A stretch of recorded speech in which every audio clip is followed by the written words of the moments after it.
J'espère que vous allez bien. Aujourd'hui on se retrouve avec une vidéo où je vous explique comment je fais mon teint, comment je choisis mon fond de teint, surtout selon mon type de peau et surtout au niveau de la teinte. On va commencer tout de suite. Donc déjà, si vous n'êtes pas abonné, n'hésitez pas à vous abonner, ça ferait super plaisir. Pas également à me rejoindre sur Instagram. Je le mets juste ici parce que du coup pendant cette période de quarantaine, personnellement je fais des bêtises, enfin je fais n'importe quoi sur mes stories. Donc voilà, je fais aussi pas mal de make-up que je poste pas sur YouTube.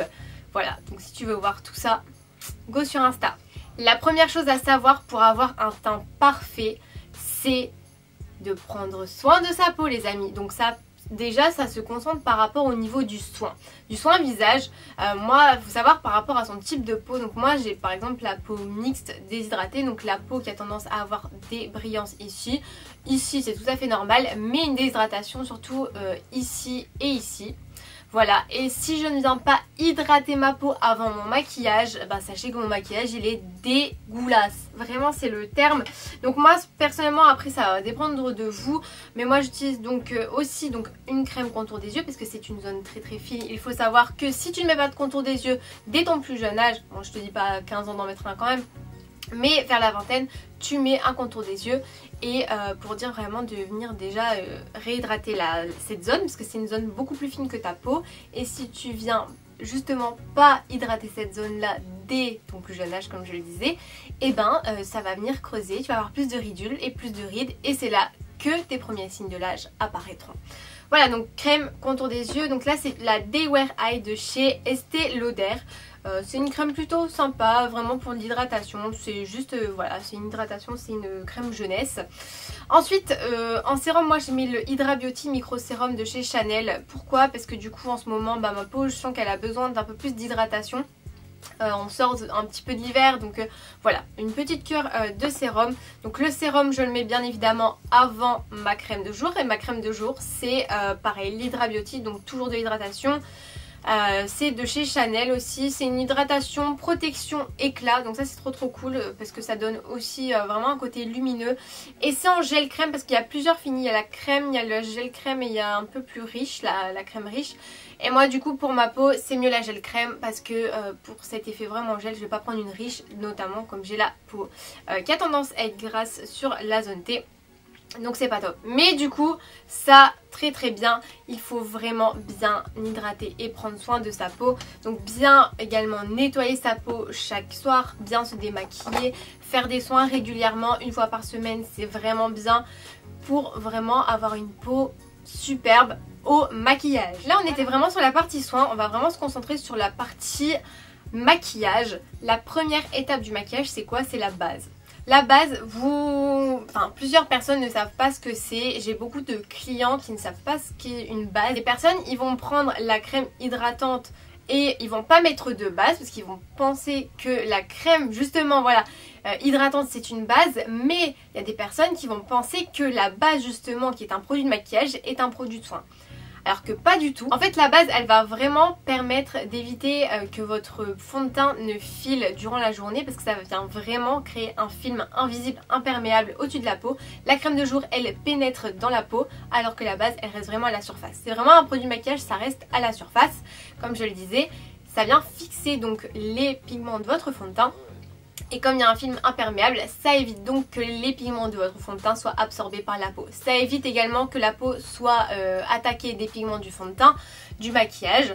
Voilà, et ça permet une meilleure tenue durant toute la journée. Je prends toujours l'exemple d'une maison en fait. Si tu fais une maison qu'avec des briques, ta maison elle tient pas. Si tu fais des fondations en dessous avec des briques, là ta maison elle tient. Les briques c'est le fond de teint.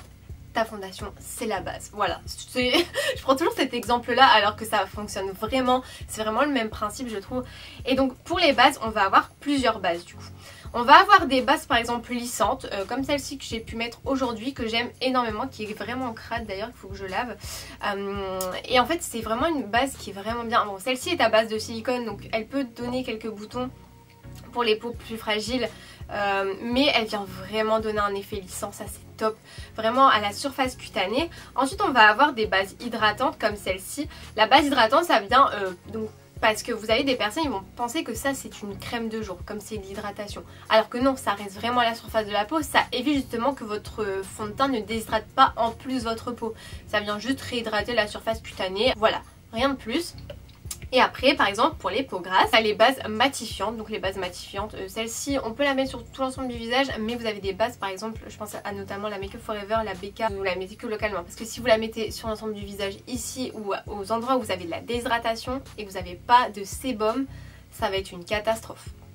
Voilà, donc la base, bien retenir que c'est autre chose qu'une crème de jour, ça fait pas partie du soin mais ça fait partie de la première étape du maquillage du teint. Donc ensuite on va passer au fond de teint. Pareil, le fond de teint toujours à choisir selon son type de peau, sachant qu'il y a plusieurs finis de fond de teint. Vous avez des fonds de teint liquides, vous avez des fonds de teint poudre, vous avez des fonds de teint compacts, vous avez plusieurs types de fond de teint. C'est à dire que si vous avez une peau sèche, vous n'allez pas prendre un fond de teint qui va être mat.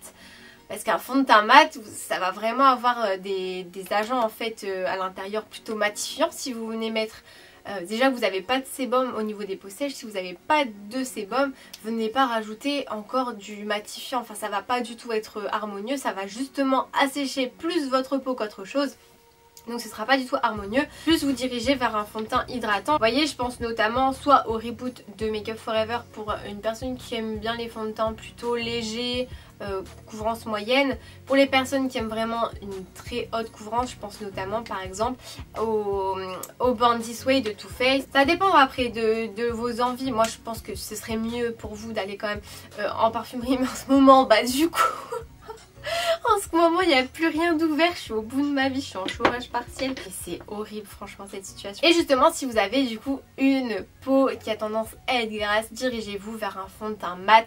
Je pense notamment par exemple pour une couvrance plutôt légère à moyenne au True Portrait de Kat Von D.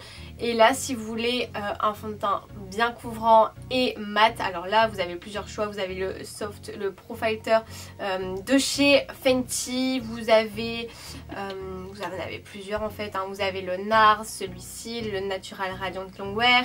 Vous en avez vraiment plusieurs en fait, ça va vraiment dépendre de vos envies. Mais voilà, vous avez plusieurs en fait fonds de teint qui vont être adaptés à votre peau et également adaptés à vos envies. C'est-à-dire que si vous souhaitez de la couvrance légère, de la couvrance moyenne, voilà. En ce qui concerne les fonds de teint poudre, je pense que c'est plus adapté par exemple aux peaux grasses. Peau normale à grasse. Et pour par exemple les peaux normales, ben là vous avez le choix, vous pouvez mettre aussi bien hydratant que matifiant. Toujours en hydratant bien sa peau parce que du coup une peau normale en soi elle peut très bien être déshydratée également. C'est à dire qu'une peau normale c'est pas trop de sébum ni pas assez de sébum, c'est juste ça, voilà. Là on arrive donc à la partie de comment choisir bien son fond de teint et là c'est assez compliqué les gars. Parce que, attention, les fausses routes, toujours bien choisir le fond de teint adapté à sa carnation. Si vous prenez un fond de teint trop clair, ça va faire terne. Si vous prenez un fond de teint trop foncé, ça fera pas harmonieux, ça fera plutôt lourd sur votre teint et vous aurez une démarcation et ce sera pas joli du tout. Alors, comment déterminer d'abord son sous-ton? Parce que vous avez votre teinte de peau, donc c'est-à-dire clair, moyennement clair, très clair, foncé, très foncé. Voilà, ça c'est la teinte. Mais on a tout un sous-ton. C'est-à-dire que une peau très claire, une peau très foncée a un sous-ton. C'est-à-dire que vous avez 3 sous-tons. Vous avez un sous-ton froid, un sous-ton neutre et un sous-ton chaud. Pour reconnaître votre sous-ton, c'est très simple. Alors, vous prenez en fait votre poignet. Alors moi après je vais vous expliquer mon cas, mais c'est un truc de fou. Moi mon cas c'est un truc de fou. Vous prenez votre poignet et voyez là, personnellement, on voit que ma veine, elle est plutôt bleutée violacée. Les veines qui apparaissent bleutées violacées, comme je vous mets en photo, là, les veines plutôt bleutées violacées, c'est un signe de sous-ton froid. Donc c'est-à-dire que vous allez vous diriger vers un fond de teint qui a un ton froid, donc plus de pigments rosés bleutés à l'intérieur. Ensuite, les personnes qui ont les veines apparentes plutôt verdâtres, ça va être un sous-ton chaud. Voilà, donc sous-ton chaud, ça veut dire avec des pigments plutôt jaunes à l'intérieur, rouge, jaune, vous voyez. Après, pour les personnes où vous voyez en fait les veines qui sont ni jaunes, dans n'importe quoi, les veines jaunes, si vous avez des personnes qui ont justement, vous savez pas distinguer si vos veines sont bleues, violacées ou vertes, c'est-à-dire que vous êtes un sous-ton neutre. Donc sous-ton neutre, c'est-à-dire que c'est un fond de teint, des pigments en fait, vous avez vraiment un mélange des deux. Donc c'est vraiment du bleu avec du rouge, avec du jaune, avec du bleu. Enfin, vraiment ça va vraiment dépendre du fond de teint. Mais je vais vraiment vous montrer des exemples. Alors par contre moi je vais vous dire, c'est vraiment très chelou mon cas. Parce qu'en fait moi j'ai vraiment des différences de coloration. Peut-être que ça va vous arriver, mais j'ai des différences de coloration dans ma peau. C'est horrible. Genre là, vous voyez, mes veines elles sont bleutées. Donc ce qui veut dire que c'est un sous-ton froid. Mais là en fait, au niveau de mon cou, là, j'ai des veines vertes. Vous voyez, je sais pas si vous voyez, ma veine elle est plutôt verte, donc c'est à dire que mon sous-ton il est chaud au niveau de mon cou, donc je vais plus me référer à ma veine là. Mais en fait vous avez des fonds de teint pour moi qui sont beaucoup trop chauds, et vous avez des fonds de teint des fois neutres qui sont beaucoup trop ternes. En fait ça va vraiment dépendre, vaut mieux essayer vraiment le fond de teint idéal pour vous. Mais moi je vous dis, j'ai des couleurs vraiment bizarres sur mon corps. J'ai vraiment le bas de mon corps, en fait au niveau de mes hanches c'est ton chaud. C'est vraiment bronzé, limite c'est pas du tout la même couleur que ma peau, et c'est n'importe quoi. Et mes jambes elles sont vraiment blanches. C'est n'importe quoi ma peau. Mais là du coup je vais vous faire un petit test de fond de teint pour justement déterminer votre sous-ton. Alors pareil, quand vous testez un fond de teint, ne le testez jamais sur votre peau, parce que vous voyez, là moi mon cou, c'est bien dans la jonction avec mon fond de teint. Mais quand vous regardez ma main n'est pas pareille. Du coup c'est pour ça, enfin moi des fois je suis vraiment chelou au niveau de mon corps comme je vous le disais avant. Mais voilà quoi. Vous voyez là j'ai un fond de teint sur ma peau, donc ça c'est un sous-ton chaud. C'est donc déjà il est beaucoup trop foncé pour moi. En fait vraiment bien choisir son sous-ton avant et après choisir sa teinte. À partir du moment où vous connaissez votre sous-ton, pour choisir la teinte ce sera beaucoup plus facile, parce que si vous venez à prendre des trucs, enfin ça vraiment vous allez jamais vous en sortir. En fait pour vous expliquer, les marques ça va vraiment dépendre des marques, mais généralement les marques elles vont marquer 1 C ou alors R, vous voyez, R ça veut dire red ou rose en fait, et ça veut dire que c'est un fond de teint sous-ton froid. Le C ça veut dire cool, ça veut dire froid, donc fond de teint froid. Si vous avez des W, là ça veut dire chaud, ou du Y ça veut dire yellow, ça veut dire chaud. Après vous allez avoir des N, donc ça c'est neutre, vous voyez, neutre, N, neutral. Et après vous avez des fonds de teint, c'est beaucoup plus compliqué, parce que vous avez des fonds de teint, c'est des noms. Par exemple je pense notamment au Born This Way de Too Faced, où là t'as aucun sous-ton de précisé. Si tu vas pas chez Sephora, et ça on le sait depuis pas longtemps, parce que du coup moi dans mon meuble, dans mon magasin, il y a maintenant des repères en fait, R, Y en fait, comme ça on arrive à se repérer. Mais c'est vrai qu'avant il fallait déterminer sur ta main quel sous-ton c'était quoi. C'était vraiment la galère. Donc là vous voyez on est sur un sous-ton jaune qui est beaucoup trop intense pour moi. Donc vous voyez là du coup il y a le sous-ton chaud, le sous-ton froid et le sous-ton neutre. Donc ça le neutre c'est un mélange des deux comme vous pouvez le voir. Voilà, donc ça à partir du moment où vous connaissez votre sous-ton c'est très bien. Et donc pour tester votre fond de teint, le mieux c'est toujours de l'appliquer ici. Pourquoi? Parce que si vous l'appliquez sur votre main, vous voyez la preuve, moi ma main elle n'est pas du tout de la même couleur que mon visage. Mais là vous voyez la jonction est très bien. Donc toujours bien tester pour voir ici la coloration, pour avoir votre fond de teint le mieux adapté à votre carnation. Donc au niveau du fond de teint ça va dépendre en fait. Moi je vais pouvoir très bien travailler au pinceau pour un résultat plutôt naturel, mais on peut également tapoter en fait pour vraiment venir apporter un peu plus de matière à certains endroits, ou alors à l'éponge pour avoir un résultat un peu plus couvrant. Mais ça va vraiment dépendre du fond de teint aussi que vous utilisez. Si vous utilisez un fond de teint très épais, en fait ça va vraiment dépendre en fait. Les deux ustensiles vont vraiment dépendre de vos envies et surtout de ce que vous préférez. Moi j'aime bien travailler les deux, donc ça ne me dérange absolument pas. Mais par contre au niveau de mon cerne, moi j'aime beaucoup travailler avec un beauty blender quand même. Maintenant on va passer à l'anti-cerne. Donc pareil, l'anti-cerne ça va être aussi question en fait de coloration. En fait si votre cerne est plutôt bleutée, on va se diriger sur un anti-cerne rosé. Même si vous avez votre fond de teint qui est couleur, vous voyez, si fond de teint plutôt chaud. Vous voyez moi j'ai un fond de teint chaud, et c'est pas pour autant que j'ai mis un anti-cerne froid, et vous voyez ça matche bien ensemble, parce que du coup ça vient neutraliser le bleu et le rose. En fait le rose ça remplace un peu ce côté corail orangé, et en fait quand on les superpose ensemble ça se neutralise. C'est le même principe. Ensuite pour des cernes qui vont plutôt être violacées, vous allez pouvoir mettre un anti-cerne justement ton chaud. Vous voyez, donc vraiment pour venir neutraliser le cerne. Parce que le jaune et le violet c'est deux couleurs complémentaires, donc ensemble elles se neutralisent. Donc ça c'est un cercle chromatique. Ça si vous ne connaissez pas, je vais vous mettre la vidéo de Marion Caméléon sur la colorimétrie. Elle avait fait vraiment une vidéo complète sur ça, c'était vraiment très bien fait. Voilà, pour mieux comprendre le tout.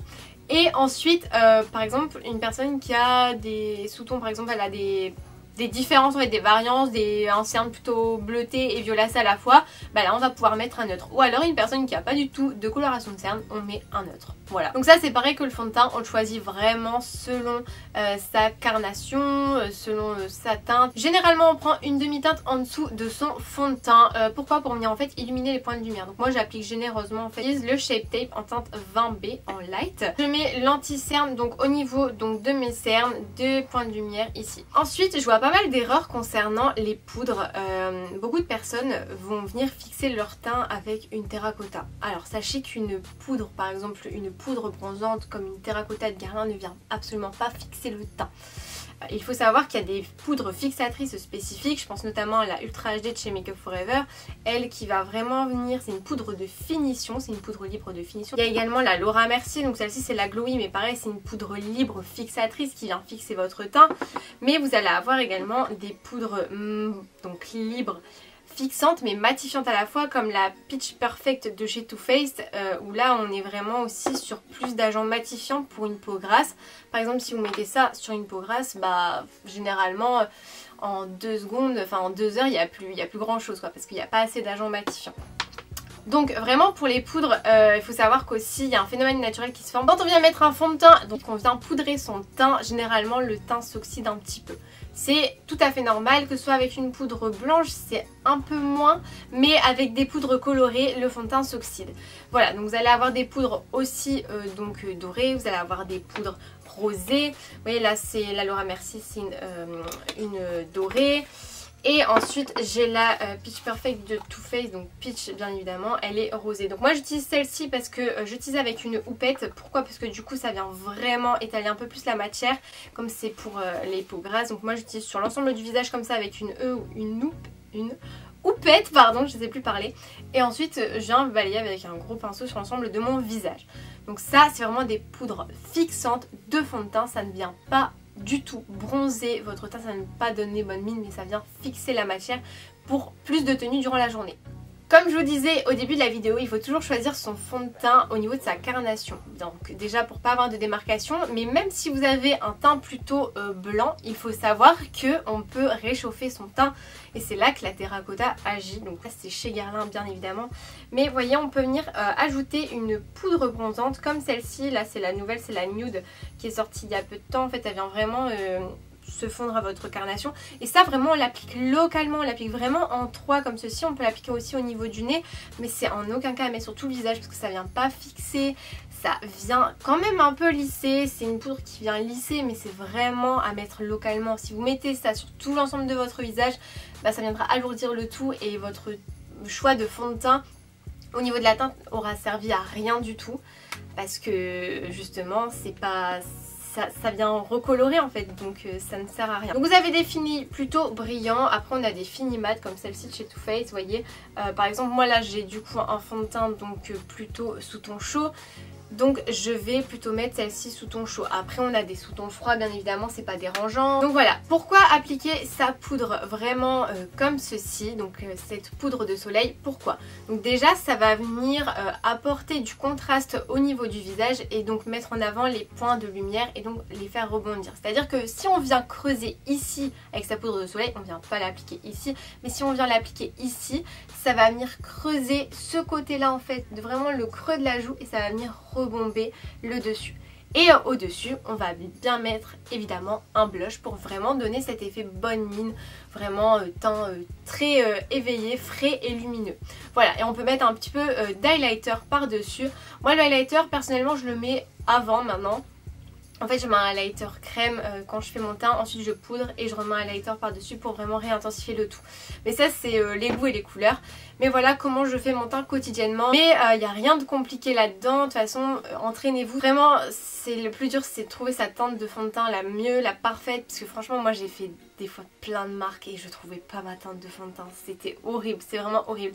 Et après t'as des fonds de teint par exemple dans certaines marques qui vont être trop jaunes, t'en as ils vont être trop beige. Enfin, t'en as, ça va vraiment être une cata et t'en as, tu vas vraiment trouver ta teinte idéale. Si vous allez en parfumerie, non pas en ce moment mais après cette quarantaine, si vous allez en parfumerie, n'hésitez pas à aller demander des doses d'essai en fait de plusieurs fonds de teint, déjà d'essayer le fond de teint sur vous. Au niveau du coup du maxillaire, c'est beaucoup plus parlant que sur la main comme je vous le disais. Déjà moi ma main, vous voyez, elle est même pas de la même couleur et en plus mes veines sont même pas de la même couleur, je suis morte. Vraiment ça je me suis pas rendu compte avant. Là ma veine elle est verte, ouais, c'est un truc de fou. Mais du coup voilà, si vous voyez vos veines ici, prenez exemple de vos veines ici. Si votre peau est uniforme partout, bah prenez les veines de votre poignet à la lumière du jour. Voilà, j'espère que du coup cette vidéo aura été complète et vous aura plu.